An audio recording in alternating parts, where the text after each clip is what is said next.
Welcome back, my friends. Skirt.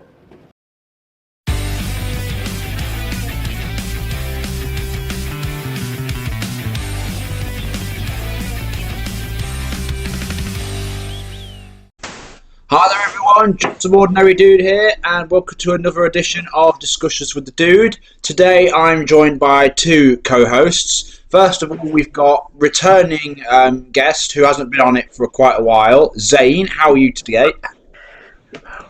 I'm pretty all right. I'm glad to be back in here, It's very nice. That's good. And we've also got Josh Pulliam, also known as JPOmare, who's been in a couple of my recent podcasts. How are you?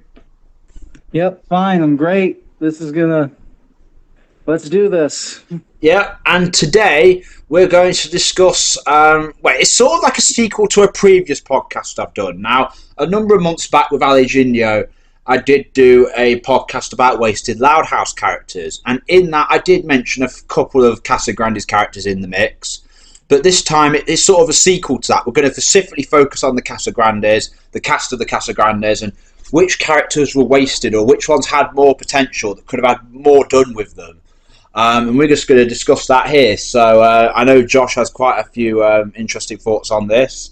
So does anyone want to start things off with any particular examples? Well, me, for instance, if anyone's listened to our previous podcast, I've talked to death about the episode Date with Destiny and the relationship between Maria and T-Bone, which I personally consider my Lucy and Rocky for the franchise. Everyone talks about Lucy and Rocky, and that's basically what Maria and T-Bone are for me.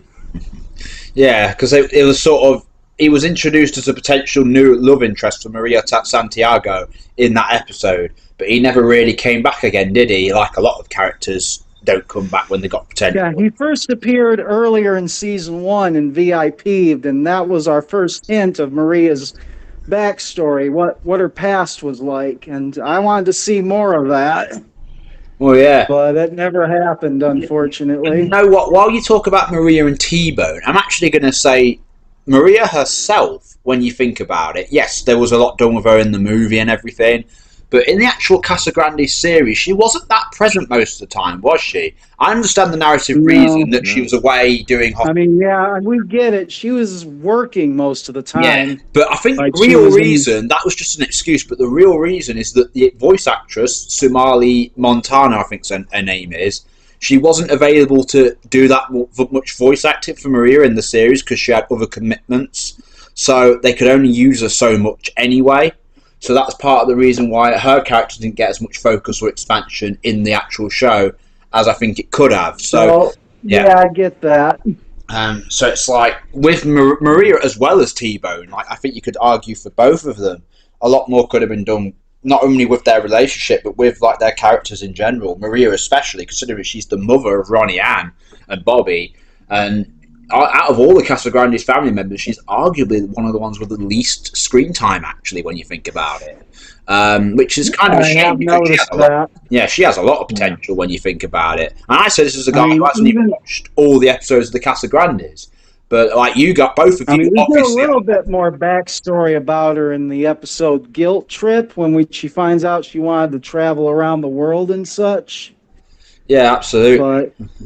But then, like, I think there's a lot of potential backstory you could have done with Maria. Now, some of you may remember a number of months ago, I did that fan art, if you remember, of Maria as like an 11-year-old girl wearing like a black leather jacket and jeans and everything. And she was like, I always had a headcanon that maybe, like Ronnie Ann was in the early seasons of The Loud House, maybe Maria actually was a bit of a tough forget herself back then, and it runs in the family. And that actually kind of makes sense when you think about it. When you think about things like she's still roughhouses with her brother well into adulthood. She even gave him like a nuggie in one episode. We've seen that she has a rebellious side. We know that she snuck out to concerts. She had a phase where she was like Luna Loud. She was into rock music. She certainly has a rougher side than her youthful. It's funny you bring that up because I actually had a similar backstory for her myself. That she was a notorious pranker who the rest of the family avoided, especially Yeah. kind of like how Luann's avoided by the rest of the family on April Again, Fool's Ronnie Day. Ann is a bit of a pranker, isn't she? So again, prankster. So Yes. maybe she got that. And we know she idolizes Luann to an extent. Yeah.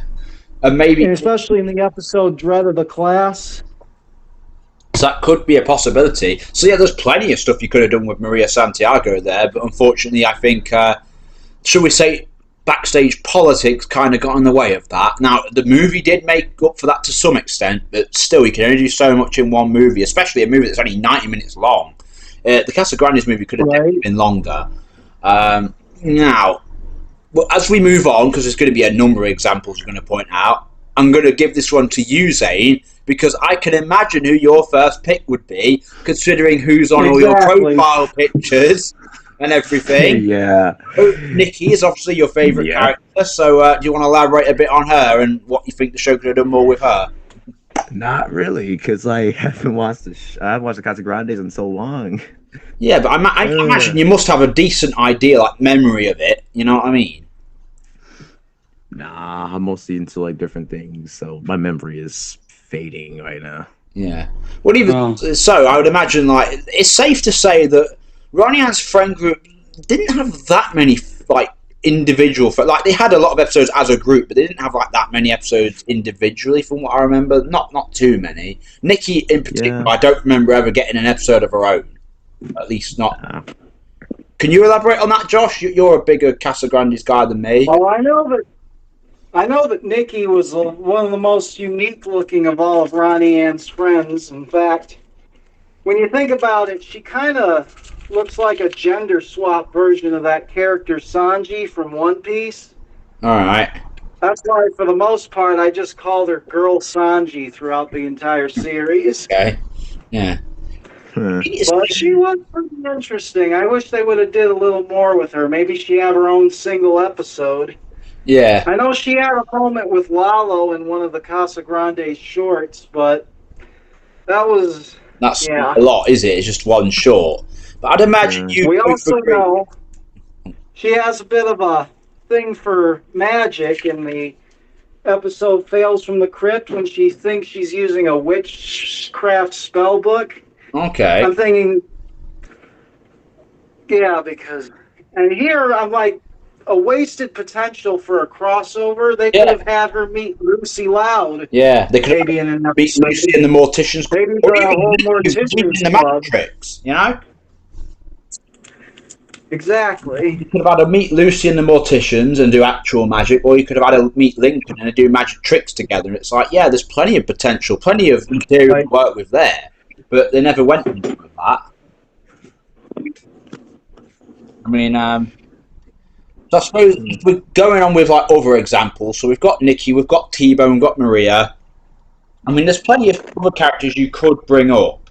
Another one I'd like to bring up is sort of like a dark horse character that didn't have that much screen time, wasn't in that many episodes, but she's very popular, very memorable amongst the fan base, and that would be La Tormenta, Blanca Guzman, and to a lesser extent the other Lucha Libre wrestlers that appeared in those episodes, like what was it, Princess Valentina, La Tigressa, and what was the big chicken lady's name again?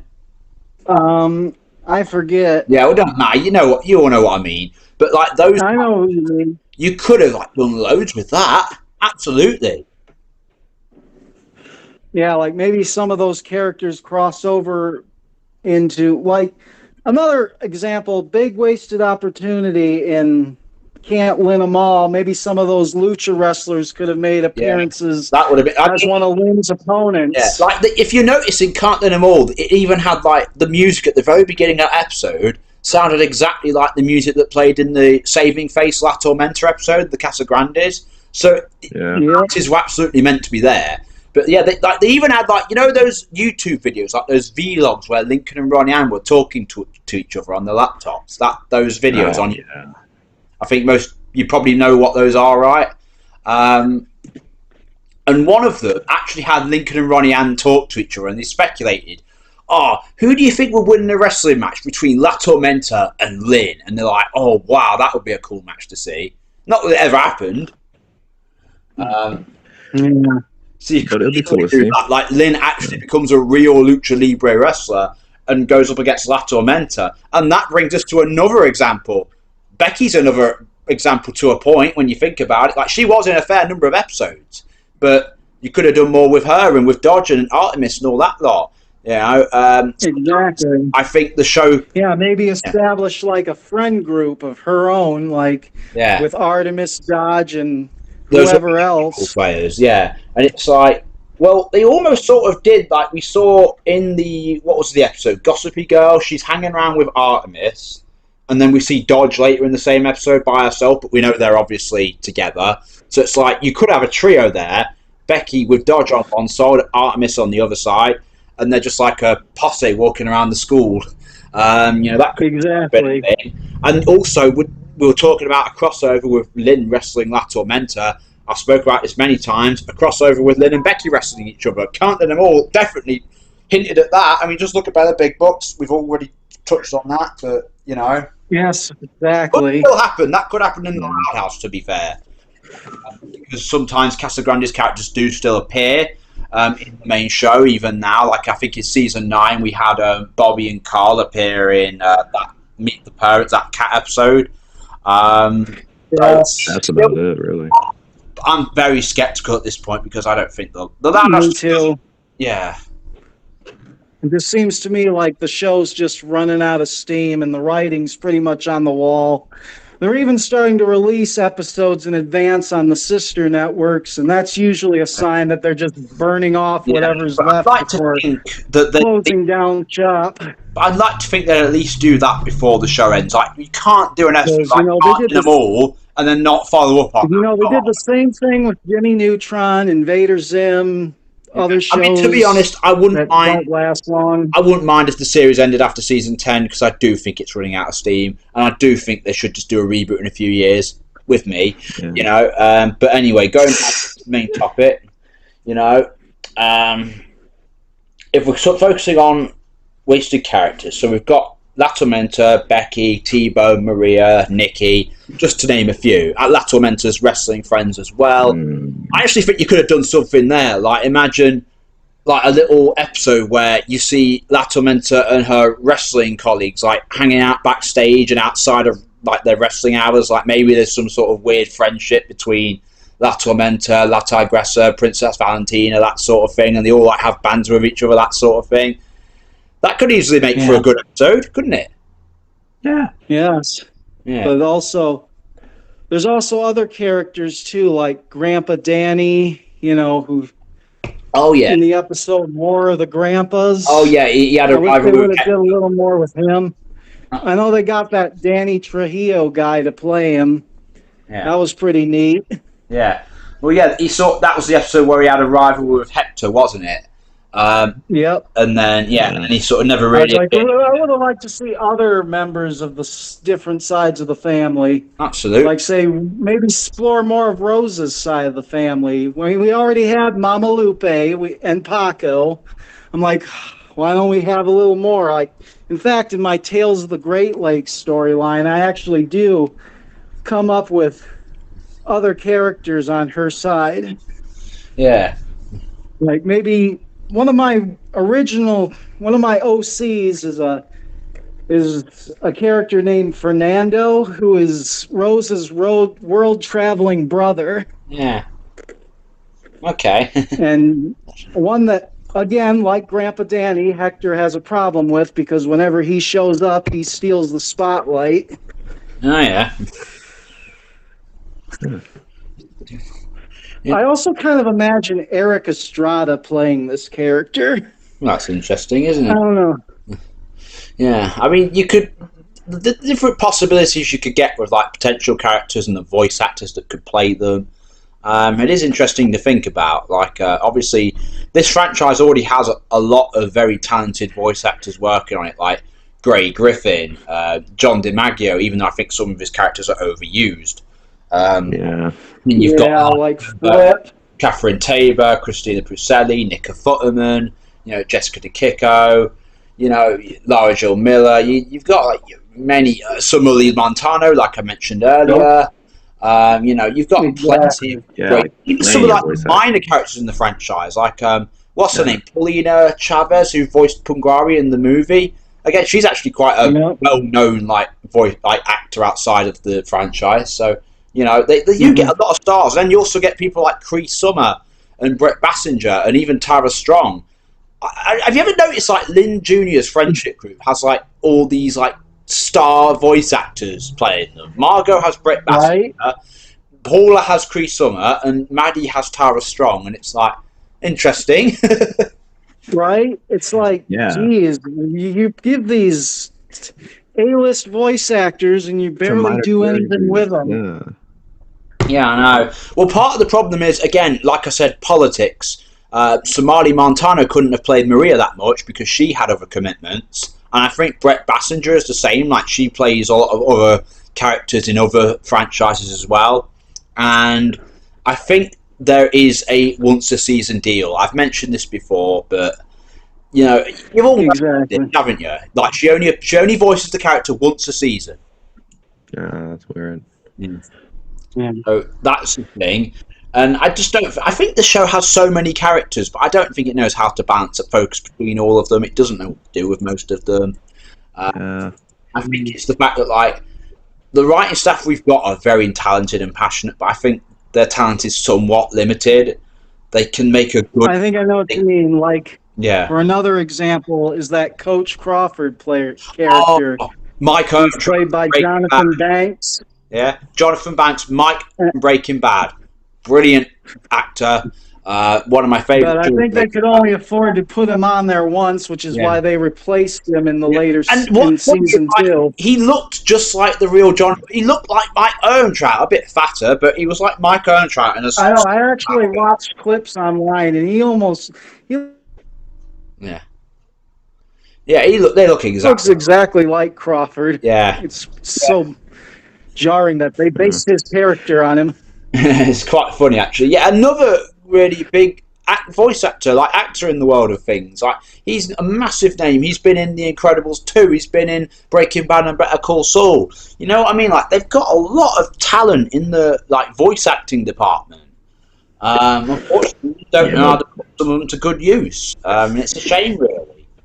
In fact, Artemis, as you mentioned earlier, he's played by the same actor who plays Ferb Fletcher in Phineas and Ferb. Thomas, and you only have him in one episode. Yeah, and that's it. Yeah, Thomas Sangster. Yeah, you can't really afford most of them all the time. Well, Thomas Sangster is a very decorated not just voice actor, but actor in general. He was in Phineas and Ferb. He was in Game of Thrones. He was in Doctor Who. He's been in lots of things. Very good at what he does. So again, another great voice actor for a very minor character. And it's why? What are you wasting? It must cost them a lot to pay these expensive voice actors to play these one-shot characters who are never going to appear again. And that's probably part of the reason why they don't appear again, because they can't get the voice actors to come back and play them, and they don't want to give them another less recognisable voice after giving them that. You know what I mean? Right. So I don't know why they're doing that. Unless they can actually afford to get these voice actors back for recurring roles, it's why not just get lesser known voice actors who are probably still just as good in most cases, who will cost nowhere near as much because they don't have that prestige name to them. That makes sense. I don't think many people watch The Loud House or the Casagrandes for the big names in the voice acting department, as great as they all are. That's not the main appeal of the show. That's not its main unique selling point. Yeah, we're just here for the characters and stuff and a good story. Yeah, good story. And just great stuff happening. Yeah. We're not here for great voice actors. Again, I love what they do. I love what some of the voice actors do. They're brilliant. But am I really here just for them? Yeah, as much as I love George Lopez, the reason I watch Ernesto is because of how charismatic he is. And absolutely, when he appears on screen, it's always a hoot. Yeah. Yeah. Again, I wonder if that's Lopez's performance is also pretty good too. Yeah. Don't get me wrong. Yeah, but I wonder if that's why we get so many wasted characters, because they get these big name voice actors who can't come popular back. Actors. But it's like even in the episode Alpaca Lies, when Ernesto's in a non-speaking role, it's like, why is he there? Why is he holding a meatball sandwich? And why are all these paparazzi gathering around him? It's like, you don't question it, just roll with it. yeah.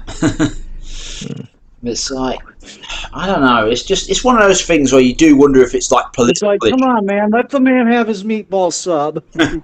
Yeah, but I think it is political issues that is part of the reason why we're not going to see like a lot of these characters come back. And I think another example would be the movie characters.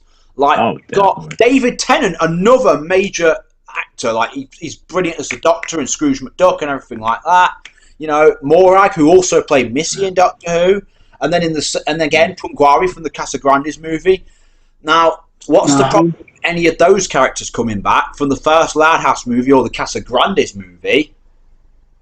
They can't. Netflix deal. There's a 5-year Netflix deal. In particular, the Casagrandes movie, I highly doubt the show's still going to be going on another 4 years from now, because it was only last year the movie came out, and apparently there's I've heard there's a 5-year deal. And we heard there's another movie on the way, so... Yeah, but will that be on Paramount Plus, or will that be on Netflix? Because No Time to Spy, they brought characters like O back because they could, because the Netflix deal wasn't there, because it wasn't... What you mean, X? X. You said O. You meant X. Who am I thinking of O? There's a character called O. Character. Not in the Loud House, though.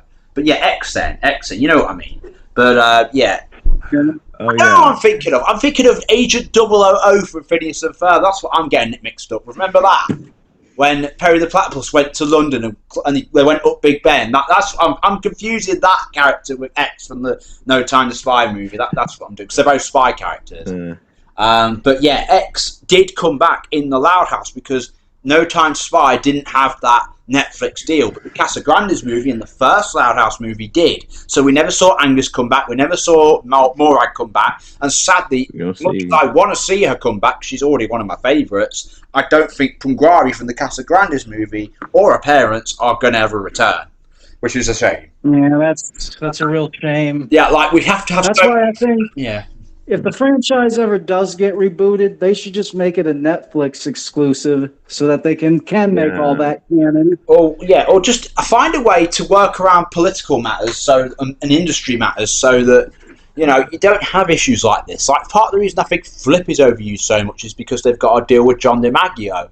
To use it, they have to use it so much to get the money's worth out of him, which means we get... Yeah, but there's so many other good characters they could use, like Mr. Grouse or Chung. Oh, Mr. Grouse, yeah. Heck, even Goots' TJ boyfriend Tyler, as bland as he is. Yeah, but it's like, I don't see why they have to do that. Like, look, as much as I think John DiMaggio is a brilliant voice acting talent, again, he's not the reason I watch the franchise.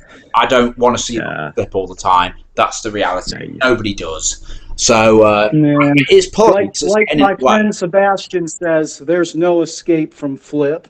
Yeah, he pops up everywhere. Yeah. Every episode, you're going to see him in the Loud House and No Time to Spy. You're going to see Heck, there was even an episode of the Casagrandes where he just shows up out of nowhere. I'm like, what's Flip doing there? Yeah, I was actually a bit worried after No Time to Spy, because there was obviously that alternate, like, cousin version of Flip from that movie. He's not Flip, but he's exactly like him. He's a family. He's exactly like him. He sounds just like him. He comes up with alternate personas just like Flip does. I'm like, geez. And you know what? Even as an animal sidekick.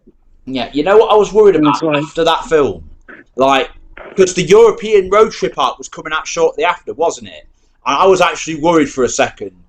Oh God, they're going to run into a different version of Flip in each European country, aren't they? That's going to happen now that No Time to Spy is out. God, no. It's like, it can procreate now.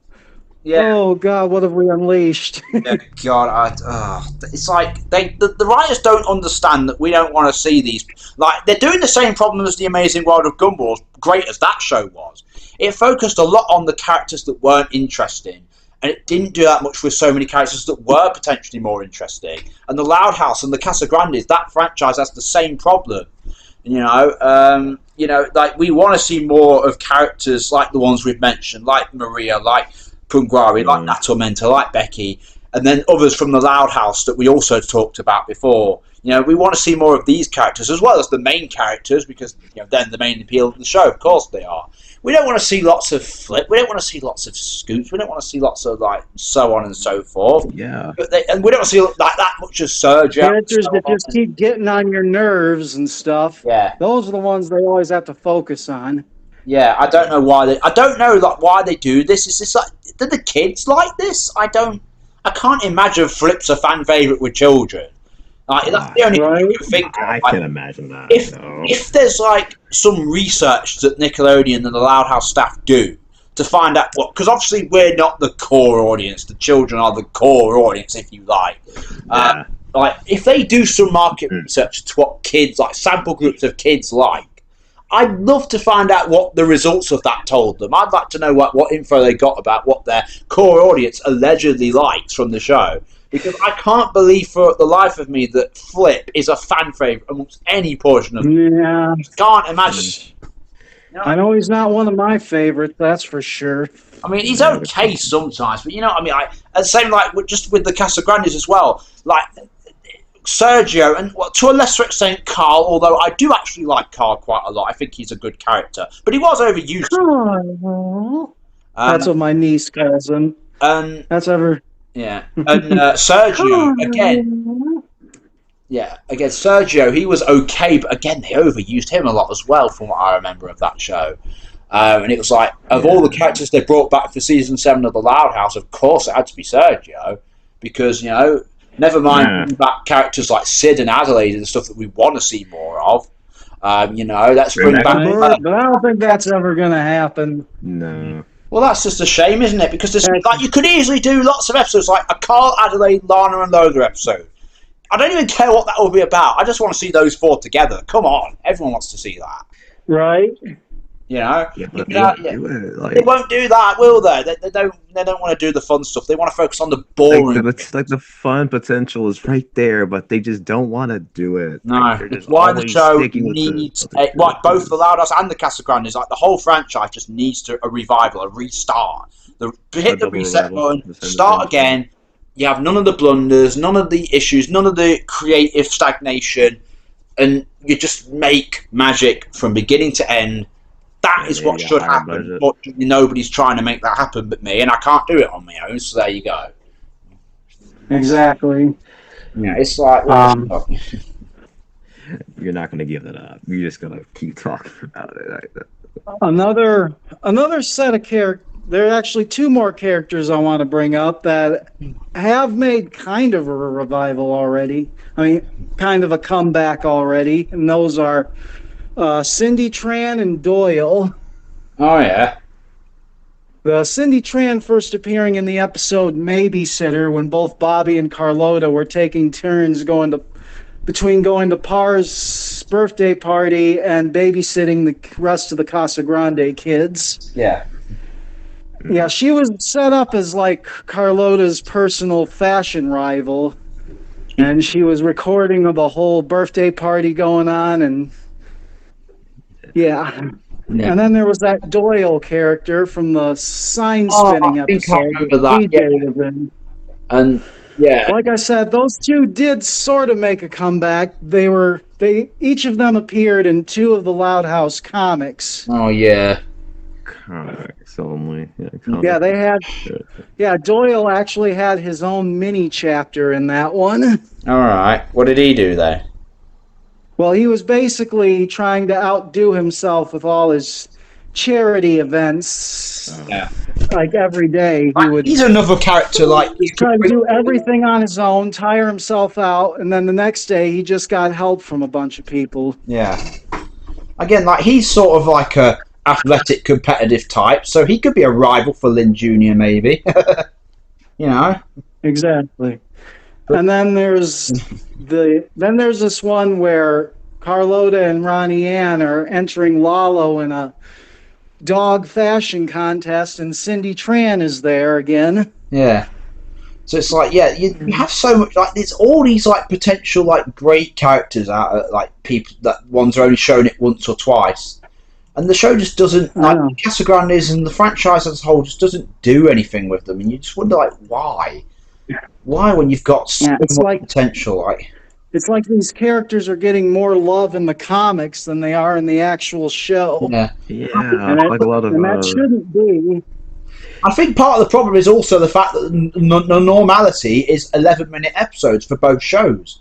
I think it stops, like, when you've got to tell a story in 11 minutes, you can only include so many characters and so many gags and so many lines of dialogue, and it's just almost impossible to squeeze this many people in. Like, there's so many characters in this franchise, in this expanded world now. It's impossible to include them. I know. That's why it should be the norm. It should be 22 minutes. For a reason. Yeah. 22 minutes should be the norm, in my opinion. You could easily make far richer and greater stories for both shows. That's why I think that the episode Date with Destiny would have worked better as a 22-minute long episode, because it always felt rushed to me. The plot felt rushed and unfinished. Oh, yeah. It's like, like it was like so much more was supposed to go on in there, and it's like they just had to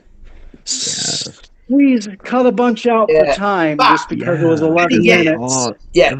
Every episode I did is all limited to like the 11-minute. And that's another thing. Like, remember when you said it should be on Netflix or like it should be on a streaming service, and that might be more beneficial for the franchise, because if it's on a streaming service, it doesn't have to be on a slot on a network. It doesn't have to be within a 30-minute time slot. So not every episode has to be this set number of minutes. It can vary a little bit depending on what the story needs. So if it needs more time to flesh out, if it needs more breathing room, it can be made to exactly the length it needs to be at its ideal level of length and quality, rather than, let's cut this out, let's pad this out, blah, blah, blah, let's change this, let's remove this, to get it into this specific time slot. And I think that, back in the old days, that made sense. Now that we've got streaming services, you don't need to do that anymore. So I think, actually, if there is ever a revival of this franchise, do it on a streaming service, because then you don't need to make it an 11-minute episode or a 22-minute episode. It could be 15 minutes, it could be 25 minutes, it could be however long it needs to be what it should be, to be a great, a great story, a great episode. That's it, I think that is part of the problem. As someone who was like Amanda and I, Amanda from our group, she's actually a writer and artist on the comics that we're talking about here. And she and I did write an episode script for the show not too long ago. And it is hard. Like, we could both tell you, it's quite hard to make an episode script. It can only be so many lines long, it can only be so many pages long, while still being able to fit within the confines and the constraints of an 11-minute episode of the show. Like, there are a lot of technical aspects to consider here. Like, when people say that their fan fictions are better than the works that the professional writers make, what I test with there is that the vast majority of fan fictions, they're written with complete absolute freedom. So they don't have any time restraints on how quick they need to get it done. Yeah. They don't have any length restraints. They can make it as long and as bloated out as they want to make it, right? When you're writing a professional episode of a show, you'll have time restrictions, you'll have pressures within the industry, you'll have deadlines, you'll have length restrictions. You'll only be able to go so long or so short. It has to be this set length of a story, whether it benefits the pacing of it or not, and only so much time to include certain characters and plot elements. And it's a lot harder. It's so much harder to actually write a professional script or episode than to write a fan fiction. It really is, and most people don't appreciate that difference. I've actually done it, so I know what the difference is. Who's it? Oh, looks like we're getting someone else coming in. Hey, it looks like it's Turtle. Turtle, is that you, HeroFlash? Yes, it is I. Hi there, how are you today? I'm doing okay. How about you? How's it going with everyone else? We're about half an hour into our podcast recording. We've just been going through Casagrandes characters, like wasted Casagrandes characters who've got to have more screen time, more fleshing out, that sort of thing. We've spoken about a number of characters like T-Bone, Maria, La Tormenta, Becky, Cindy Tran, so many others. How familiar are you with the spin-off, with the Casagrandes? Not that much, I'll be honest. Okay. I admit that I still like watch some of the episodes again. It's been a minute since I've seen the Casagrandes, so Yeah. but I know like that's Ronnie Ann, so I know that much. Yeah, the one in Great I know. with yeah. Sorry, go on. Yeah, so I suppose what we'll do, is there any character from that show, based on the knowledge that you do have, that you would say could have benefited from more screen time or more plot focus, more character development, that sort of thing? Someone who was wasted and they could have done more with. If I had to pick a character, I think it would be I would like to see more episodes of focusing on Maria. Yeah, I already covered that. We already covered that. Yeah, we spoke about that earlier in the podcast. Basically, I think part of the reason why we didn't is because not only because she's a hospital nurse who works away from home a lot, but also the real political reason behind the scenes. I think the voice actress Somali Montano wasn't available that often. Like, she had other commitments she had to balance out with her role on the Casagrandes. And I think that's why she wasn't in the show. As well, she was also playing Sharon McGee on The Ghost and Molly McGee, as well as AC in the Transformers Prime, I think it's called. That was before. That was years ago. That was 2010 to 2013. I think she's not been asked. All right. Okay. All right. Yeah, I remember watching Transformers Prime back then. So yeah, that was what first got her big. Like, the two roles that got Somali Montano big were RC in Transformers Prime, and I think, well, no, I suppose not. She was also Katana in the Beware the Batman, but that wasn't that big a show. Thinking about it, that wasn't that well known.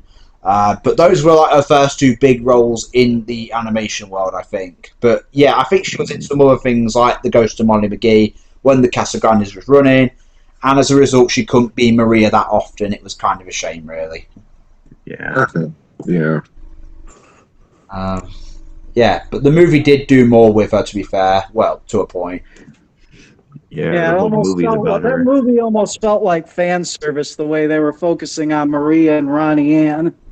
Yeah. But still a pretty good movie. Yeah. It is, yeah. Yeah, I really enjoyed the Casagrandes movie. The only thing I think it should have been is longer. Yeah. Yes, definitely. Yeah. Not like 2 hours long or something. Yeah. 2 hours, or maybe. What I really wanted in that movie was, well, what I expected to see in that movie was from the trailers that Paul don't at me. I can't pronounce the name, but I was expecting her to be like the antagonist through start to finish. Oh yeah, Pungari. Yeah. Thank you. Oh yeah, the Pungari, the demigod. Yeah, and it was sort of implied, but then again, I think we all sort of knew.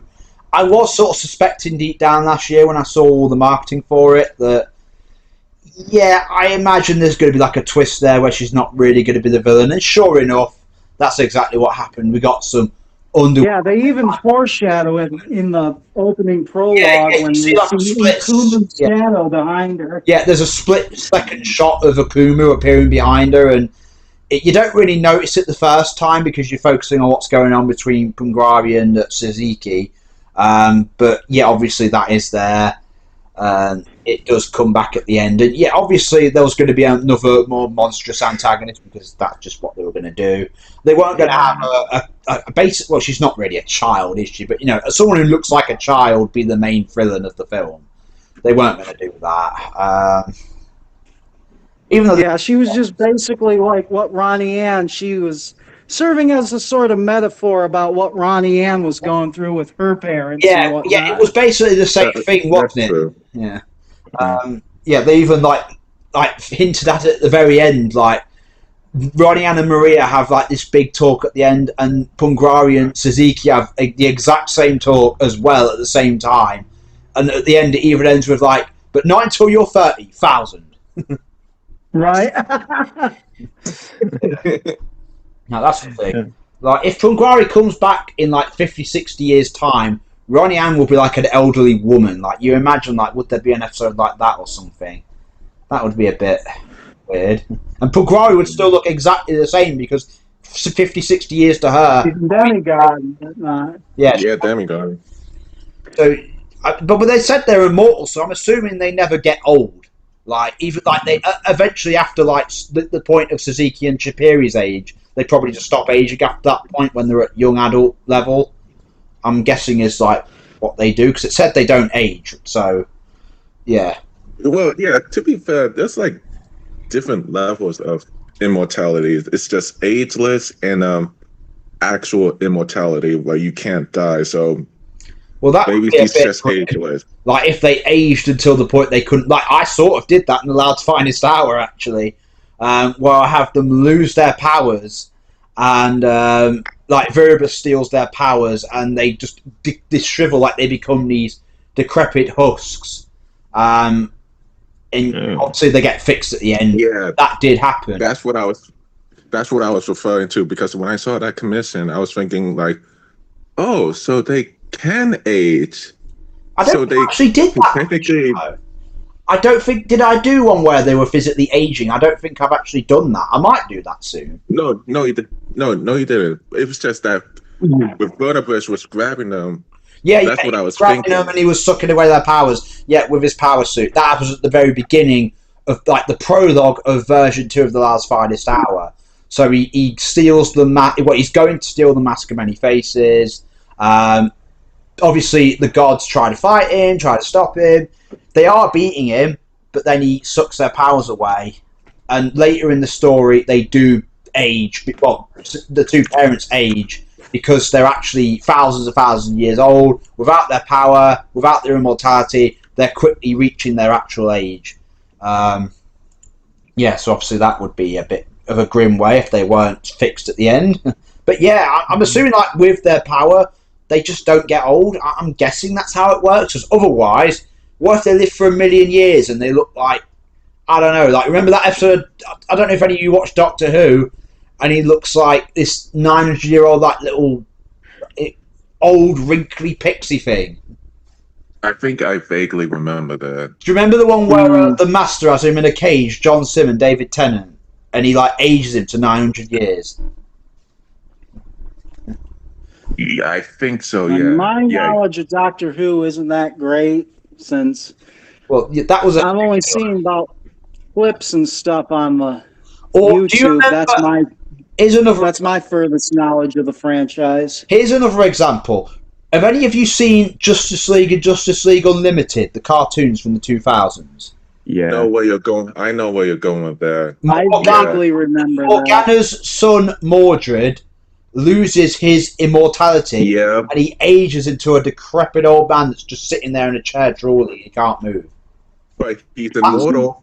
Yeah, he can't die. But he's an old, disabled man. But if that's how Pungrari and her parents eventually end up, if they do age, that'd be a pretty grim fate for them, don't you think?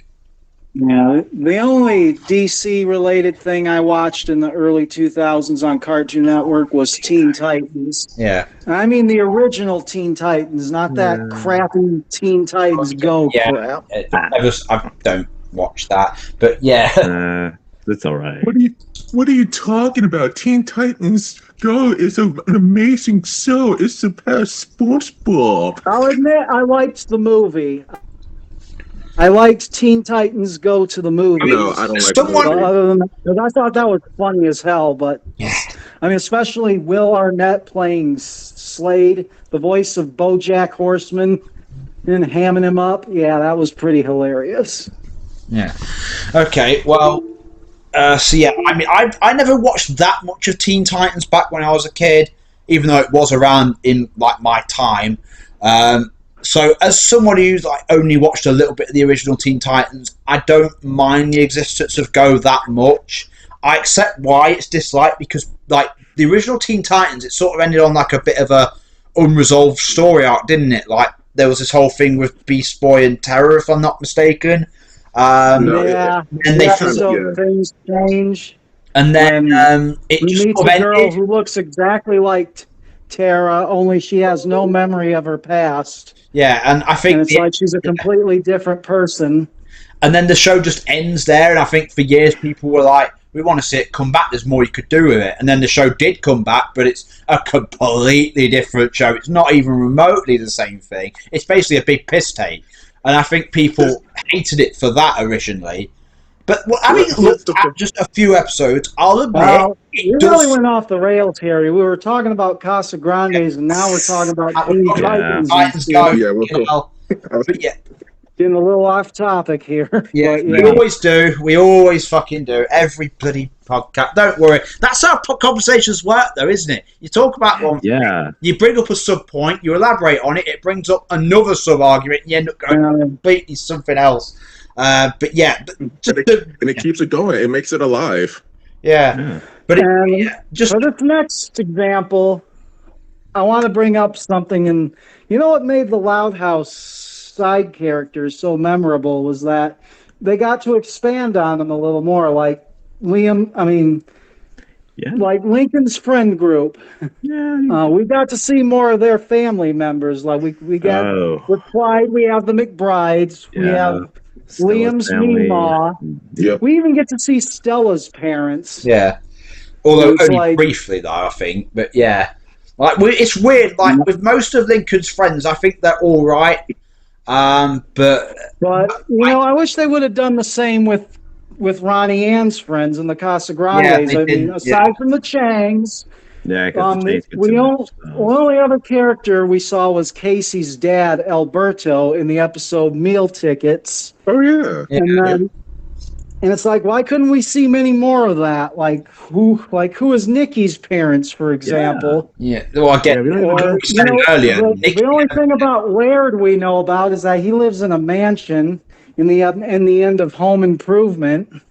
Yeah, and it's like, well, I feel like he was so embarrassed about showing him where he lives, and then it's like he lives in this big old mansion. There's a huge statue of him in the front yard. And it's like, geez.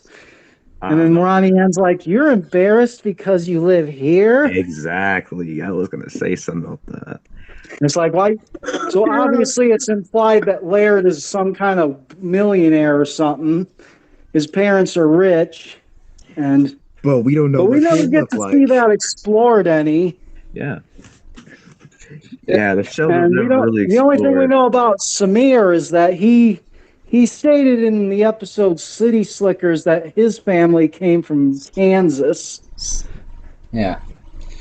That's just the thing, isn't it? Yeah, like we could have seen a lot more of like the families of those characters, but it's like I said, most of them didn't get any focal episodes. Like we pointed out earlier that Nikki never really got one. And some of the others didn't. I think one of them, was it Samir who got that Breaking the Record episode? One of them did, or was it Casey? One of them did. I can't remember now. I think so. It was, you're talking about For the Record, the one where Becky was helping Samir break that's the one. Yes, break a bunch of records. But like, I don't think Casey ever had one, and I don't think Nikki ever had one. It's like, Then again, I've only watched some of the Casagrandes, so I can only like talk so much again. Like Josh here's kind of like the ultimate like expert on that spin-off because he's like that's how he got introduced to the franchise. Yes. I'll admit, I've been meaning to check out the Loud House for years. I was expecting to go in liking it, but when my niece and her friend on her birthday, I was never expecting to fall in love with the Casagrandes like I did. Yeah. But it was ever since then. I've been watching it with her since, and I've just been watching it on my own a lot. I even got my dad into it. He really loves the show. Yeah, that's an achievement. Hector and Rosa are his two favorite characters. Yeah. His favorite episode is the soccer episode where Hector helps Picosito win his big soccer game with his lucky pepperonis. Yeah. No. I even custom made him a shirt that says Casagrande 2028 because my dad, back in election time, he made the statement that he voted for Hector Casagrande and his lucky pepperonis to everybody last year. No, and it's like everybody got a kick out of that. Even our Even our apartment's manager got a kick out of that because he's a big Casagrandes fan himself. Jesus. Wow, that's nice. I mean, that's That's an nice. achievement too. I know some people do show their like their family members, like the likes of the Loud House and the Casagrandes. Like I've got another friend of mine in the fandom who has shown like his mother in particular quite a lot of episodes of the Loud House, and apparently like she's got into him a little bit. That's always kind of nice, like when you can do that. Like I don't tell anyone in my family about this; they don't know that I do all this stuff about the Loud House and the fandom. They have no. I prefer to keep that a separate thing. It's just they're not really like people who are into cartoons. They just think it's weird that I was into a cartoon this much. But and I'm the only cartoon my mom liked was King of the Hill. That's pretty much the only one she was into. That's it. Like my that's parents, That's only because Dale Gribble was her favorite character in the show. That's it. They always do that. Like they make exceptions though. Like my parents didn't like any cartoons except for the old like Tom and Jerry and Looney Tunes shorts from the 50s and 40s. It's basically stuff I grew up with during the early Cartoon Network days. Yeah, so it's like they'll make exceptions, but for the most part, they just think cartoons are silly kid stuff. Certainly modern cartoons. But that's kind of hypocritical because, like you guys said, King of the Hill is a cartoon, but it's for an adult. It's an adult cartoon, isn't it? They'll make their exceptions all the time. Like, if it's like a really big, well-known classic thing, they'll be all right with it. But like, if it's something like you have to really convince them to sit down and watch like a modern cartoon. It took me forever. Like I did actually get my mother to sit down with me not too long ago and finally watch Avatar: The Last Airbender for the first time. I told her this is widely regarded. I really gotta watch the whole animation community is like the greatest cartoon ever. So if you don't like this, it's funny you should bring up Avatar. There actually is a Casagrandes episode, Skatey Cat. Yeah. And there's a scene where they're in the store doing a bunch of shopping, where they're racing in grocery carts. Yeah. And sorry about that. Someone else was trying to call me.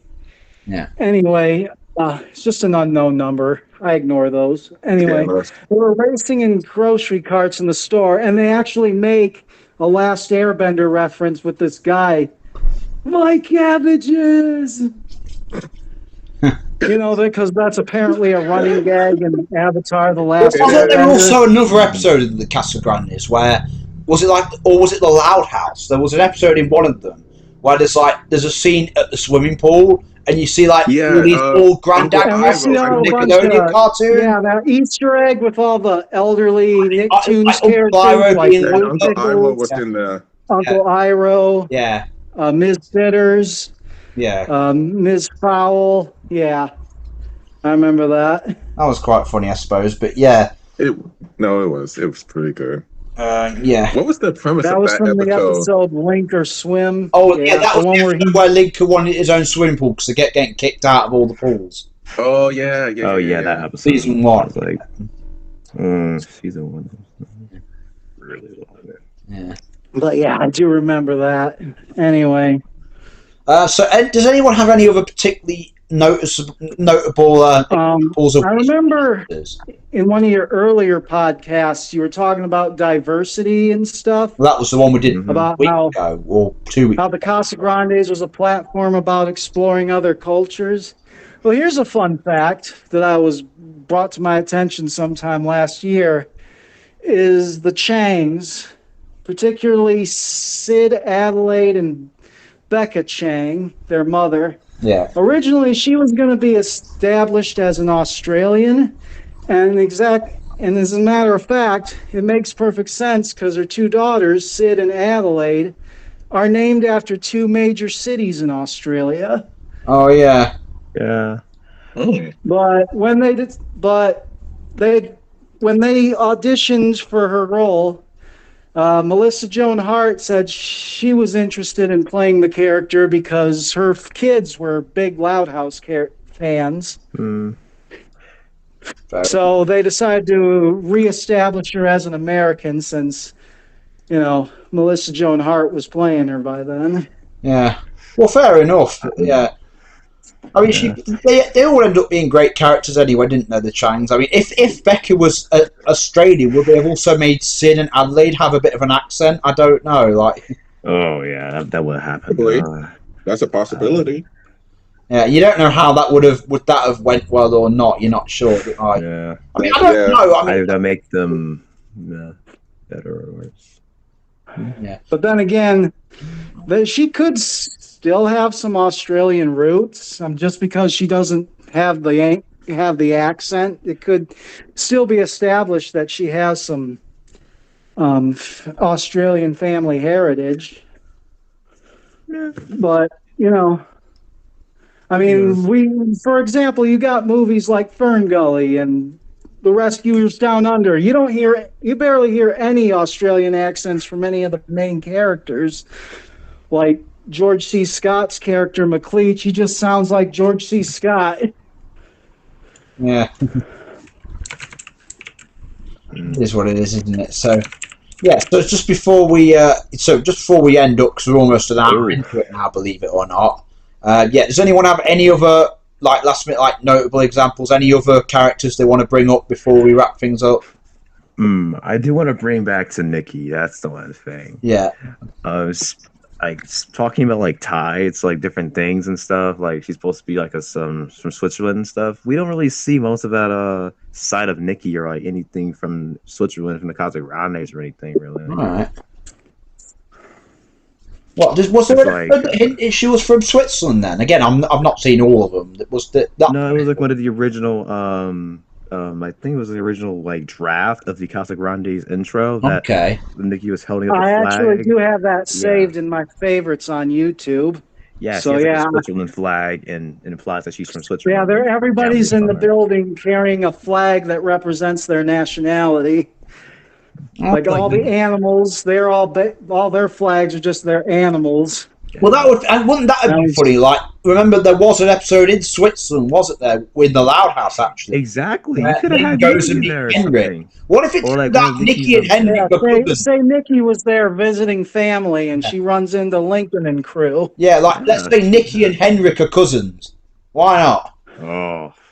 Yeah, I know, right? Might make my Nikki side just go away for a little bit. Yeah. Why not at this point? If you could have a doppelganger of Flip in a completely different part of the world, you can have Nikki and Henrik be distant cousins or something. Why not? I know. Like I said, that's another. I guess we can chalk that up as another wasted opportunity the show could have made to cross over the characters, but nope.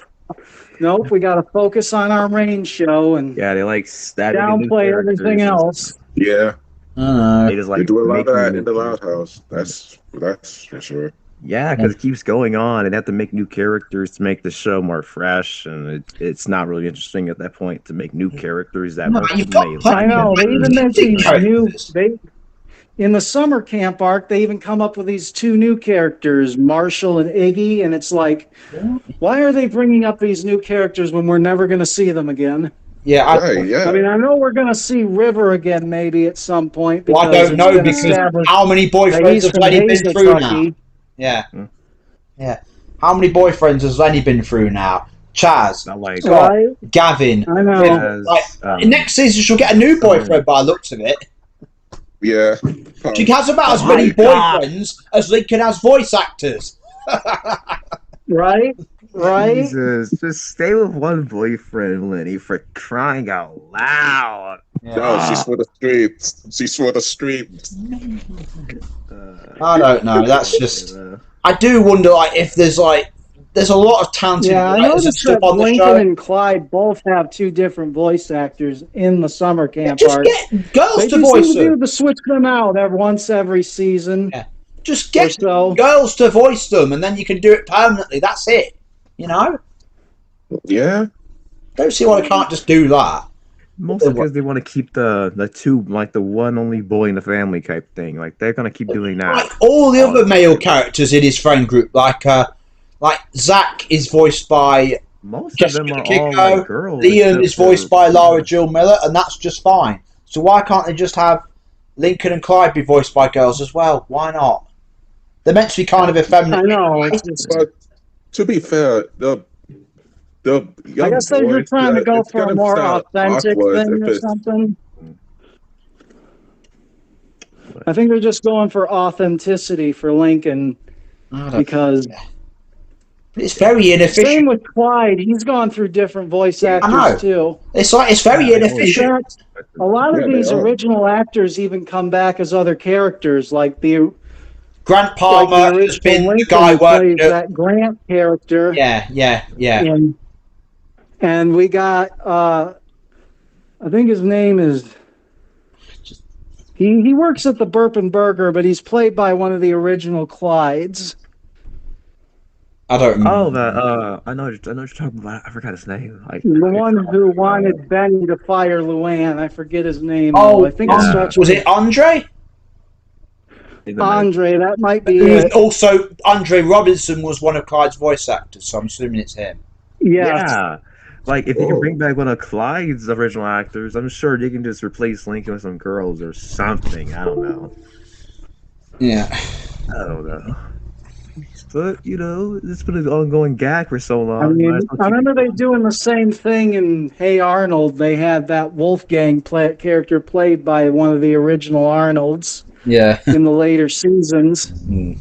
Yeah, it's just a weird thing. I think we've covered that politics and stuff to do with like voice actors and everything. Yeah, like And writing has just as much to do with like why certain characters are wasted when they couldn't be, and you could do more with. Yeah. We've established that quite strongly in this video. See, I think we're going to end up there because we're over an hour into this now. We've spoken about. There's we've been so talking many. about a lot. There's one just thing I want to add here. One thing. yeah. Stanley Chang, like from like Sid and Ron. Yeah. Played by Ken Jeong. Yeah, like I don't know how they can afford him all the time. Like he's in a lot of episodes. Like not like a lot, but he's in a fair amount of episodes. Well, I don't know. I know. It's surprising how they can. I don't know how it all works. I'm assuming they have like different contractual deals and stuff. Obviously I'm not involved in the industry, sadly. But one thing you can say about this franchise, it does have a pretty stellar cast. Oh yeah, between both the Loud House and the Casagrandes. Absolutely. Yeah. So I think we're going to sort of end it there. There's obviously tons of wasted characters from both the Casagrandes and the Loud House, as we've now discussed in 2 different videos. There's still a bunch here I wanted to bring up, but we should probably end it here. Yeah, I was going to go on about it all day. There's so many. This world is so expansive. I wanted to bring up that Monica character. Who is pretty much the only villain, other than maybe Nababirdie and Mr. Vanderspeed, who are really considered the real bad guys in the Casagrandes. Well, unless you count Akumu. Yeah. I mean, yeah. Or even Uguari in that Monica character was pretty much the only one who was genuinely evil. Yeah. Well, I suppose there is that. Yeah, there aren't really a lot of villains in the Casagrandes, is there? Then again, there wasn't in the last later seasons. Like, it wasn't until around season 5 onwards that you started getting villains in the Loud House franchise anyway, when you actually think about it. And then we got the movies. What did we have? Like, in seasons 1 to 4 of the Loud House, we had... Well, Chandler wasn't even that bad back then. Doug... Hank and Hawk gets already despicable bully. I would like to see a redemption episode for Chandler to see we already had that. Cheers for Fears, and then they went and undone it. Yeah, that was the Ruben era that made him an antagonist again. And I don't know. It's like with some other you wonder if the same sort of gonna we saw in the same happened with the Bus Bullies, didn't it? Because in what was it, Tough Guys. We saw that Zach sort of befriended Taylor's trio and they became friends at the end. But then, obviously, some of you have probably seen season 9 by now. At the very least, Taylor is still a bully. We didn't see Anderson and Pablo with her, though, which makes that quite interesting. Did they maybe reform and she decided to stay a bully? I'm not sure because she was on her own. Or the writers just conveniently forgot to add put her back in her bully role in the next episode. If my backstory about Luna and Taylor is actually true, it would be nice if it was. Then maybe Taylor has more of a personal reason to target Lincoln specifically. You know what I mean? You've seen that, haven't you? Those little Luna and Taylor commissions I did. Yeah, I've seen them on art. I see them. Yeah, doesn't that make sense? Doesn't what I said there make perfect sense when you think about it? What you did makes sense. The writers of the show probably won't even acknowledge something like that. But yeah, it's like, wouldn't Taylor or Luna, like, one of them would they would fit perfectly in the... Yeah. No, I agree, yeah. Yeah, so like, they should do that, but they won't. There you go. Yeah. But yeah, so yeah, we'll end it there, because otherwise we'll keep going on forever. There's plenty of more characters we could talk about, but yeah. An hour and probably 30 minutes. Yeah. Well, yeah, I mean, don't worry. Like, it's a good, though, because the other day you said you didn't really want to do, like, podcasts, and that you've just joined one. Great. You've joined halfway through, which is a nice change of pace, because I don't think I've ever had that before, where someone's joined halfway through. But you know what, it works out fine. And you could always do another one in the future. You seem to be able to talk just fine, so there you go. Thank you. Yeah. I mean, remember, I did suggest one on our other group, HeroFlash, because obviously, for those of you who don't know, I'm doing the Loud House Multiverse War. For all the people who own the OCs involved in that, I've got a separate group on Instagram where I talk to the likes of Alejindio, Ruhisu, Raisha, DBZ619, and HeroFlash here, giving them updates about the project in advance before I publish them. And I'm actually thinking about possibly arranging a group podcast there. Now that would be really good to have. And obviously, if you could join us on that HeroFlash, because I'm actually using HeroFlash's OC. What's her name? Urug Neil or Nyla in the Multiverse War. She's going to be in it. Yeah, very a lot crafty in names, but yeah. Yeah, so got a lot of big tier names in that group chat. Oh, of course, that's the whole point. I'm making the Multiverse War. It's the idea. It hasn't had that much popularity yet, but I'm gonna start doing more promotional stuff for it to get it bigger.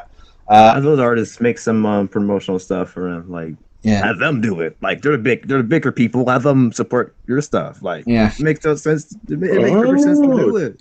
Well, I have had some of them re-upload some of the images that I've done. Yeah, so, it's re-uploading.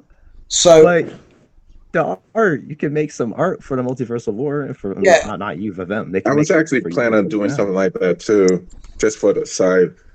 Well, yeah, you got to remember some of these artists are very busy, so it's hard for them to fit time to do that. A way to fit one in, like at least one of them. Actually, remember yesterday I showed you that Lenny meeting Lenny picture, and he did actually show it to Ruhisu, and he actually expressed the interest in possibly redrawing it. You saw that conversation, HeroFlash, because you were there. Oh, yeah, I did. And so that is a possibility. You never know.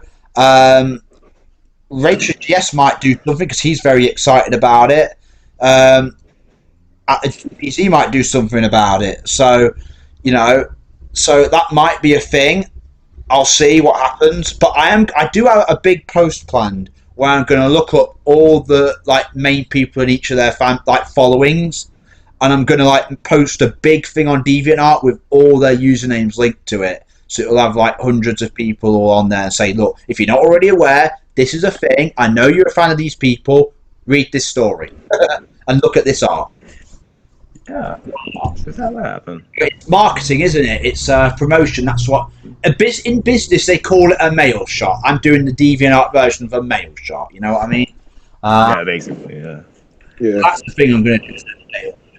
But yeah, anyway, we'll end the we're still recording, so we'll end the podcast here. Thanks for being on this, Josh and Zane and HeroFlash, Title Man. It's glad to hear all of you involved mostly. Definitely, it was great being here. Yeah, and hopefully we'll get an even bigger group chat going on. If we can get one on here with the others like Alejindio and Amanda and Brody and all that as well, that would be great. But for now, it was great having the three of you, the four of us. And for those of you listening to this podcast, Are there any other wasted Casagrandes characters that we didn't get to mention in this video that you'd like I think to? we should end the video right here because it's, like you said, already an hour. Yeah, it's an hour and Because 10 we'll minutes. Yeah, be if we start talking. talking about anyone else, Yeah, we'll be here even longer than usual. So yeah, so if any of you have anything to say about other wasted characters in the Casagrandes, let us know in the comment section below. And with that being said, I will see you guys next time. Peace out.